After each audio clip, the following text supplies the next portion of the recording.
Xijolat torttirmasdan suvga otiladigan, off-roadda sakrashga ham tayyor bo'lgan, sahroda esa o'zini uyidek his qiladigan o'sha legendarniy Toyota Land Cruiser 300 va uning eng baland komplektatsiyasini ko'rib chiqamiz. Boshqa regiondan farqli o'laroq GCC komplektatsiyasida asosan 7 o'rindiqli keladi va sovutish sistemasi ham gibridni sinfga o'rnatilgan bo'ladi. Bu yerda naushniklar va ko'plab boshqa zo'r opsiyalar qo'shilgan bo'ladi.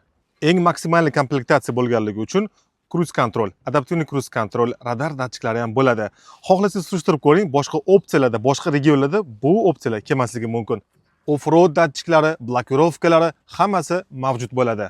Naqd 4 o'rindiqda abduf, podogrev, faqat massaj yo'q. Monitor bor, naushniklari ham bor va JBL premium akustikasi bo'ladi. Qo'shimchasiga lyuklari bor, ichlarining rangini kunlik beraveramiz sпросga qarab.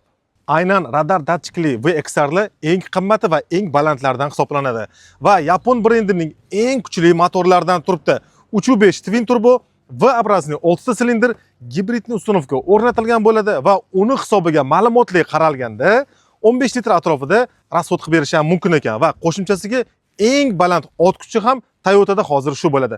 450 ta ot kuchi. Haqiqiy yapon brendi Bridgestone R20 diskalarda narxlar kunlik beriladi. Bugungi kundagi narxi esa bor yo'g'i 105 ming AQSh dollari bo'ladi. Agar sizga ham inomarkalarning kunlik narxi, batafsil ma'lumoti va rasmlari qiziq bo'lsa, Telegram kanalimizga obuna bo'ling. Profilning yuqori qismida havola mavjuddir.